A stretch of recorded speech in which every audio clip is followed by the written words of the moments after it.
سلام دوستان. اوه چه مالی.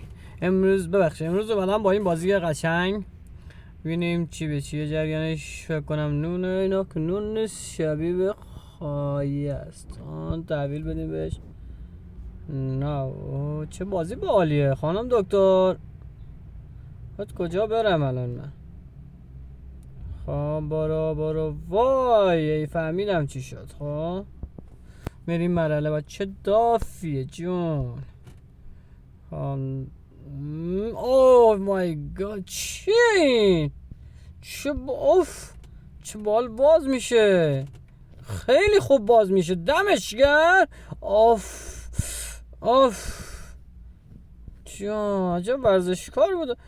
6 طرف تو پاچم. خب وای ایف این داف نشده. برو ایشون دست یه آقا دکتر بوده، فقط شبا میرفته مطب، باز 24 ساعت بیکار بوده. 12-24 بوده کارش. خب جون چه بازیه. بازی خودش زیاد جالب نیست ولی دافش خیلی جالبه. داره سرعتش بیشتر. اوسم